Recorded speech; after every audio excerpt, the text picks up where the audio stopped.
It was a quiet Thursday night when the note slid under my door. I heard the soft scrape of paper against the hardwood floor and looked up from my laptop, frowning. Nobody ever visited me unannounced, especially not at 10 p.m. I picked up the folded paper and read the shaky handwriting. Leave your apartment in 10 minutes.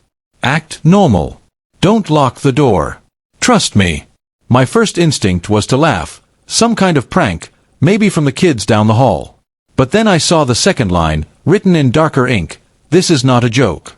Karen, 2B. Karen was my next-door neighbor, a quiet woman in her 50s who mostly kept to herself. She always smiled politely in the hallway, sometimes dropped off extra cookies during the holidays, but we'd never really talked beyond that. For her to write something like this, something that sounded urgent and terrified, meant something was very wrong. I glanced at the clock. 10 minutes. My heart started to race, but curiosity overrode fear. I peeked through the peephole into the hallway. It was empty. The building was old, the kind where sound carried, but everything was eerily still. No footsteps, no doors closing, just the hum of the flickering light overhead. I grabbed my jacket and keys, pretending to be calm even though my hands trembled. I didn't know what act normal meant in a situation like this, but I knew I couldn't ignore it. I opened the door exactly 10 minutes later, stepping into the dim hallway as casually as I could. Karen's door was cracked open, just slightly. As I walked by, her hand reached out quickly, catching my wrist. "Keep walking," she whispered. "Go to the lobby. Don't look back." Her eyes were wide, terrified, and that fear transferred straight into my bloodstream. I nodded and kept walking, pretending to yawn as if I were just heading out for a late-night coffee. My pulse thundered in my ears. I could feel her eyes on me until I turned the corner toward the stairs. When I reached the lobby, I hesitated near the exit, trying to decide if I should leave the building or wait for her. That's when I heard it, a muffled crash echoing from somewhere upstairs, followed by heavy footsteps. I ducked behind the vending machine, my breath caught in my throat. Two voices followed, low and tense. I couldn't make out the words, but one of them sounded angry, demanding.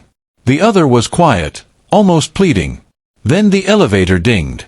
I peeked around the corner just enough to see two men in dark hoodies step out. One of them held something that looked like a crowbar. My stomach dropped. They didn't see me. They walked straight out the front door, their pace fast but deliberate, disappearing into the night.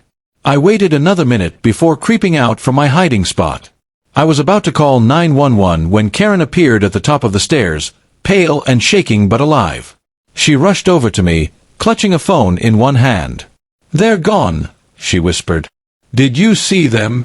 I nodded. "Who were they?" She leaned against the wall, trying to steady herself. "My brother's old friends. He got mixed up with the wrong people years ago.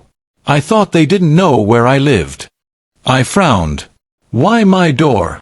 "Because they tried mine first," she said, her voice breaking. "When they couldn't get in, they went next door. I heard them whispering about checking your apartment next." A chill went through me. "So you wrote the note to get me out before they did?" She nodded. I didn't have time to explain. The police arrived 15 minutes later after her call. They searched the building, found signs of forced entry on her back window, and confirmed what she feared. Those men had been after something. Money, maybe. A debt unpaid. But thanks to her warning, no one got hurt. When the officers left, we sat together on the lobby couch, both too shaken to return upstairs. "I didn't think you'd listen," she admitted quietly. "Most people wouldn't." I gave a shaky laugh.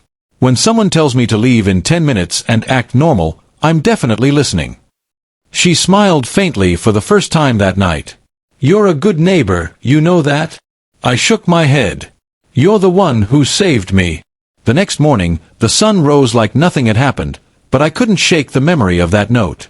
It still sits in my wallet, folded neatly. A reminder that sometimes, life changes in the quietest ways. A slip of paper under a door, a stranger's warning, and 10 minutes that mean the difference between ordinary and unforgettable.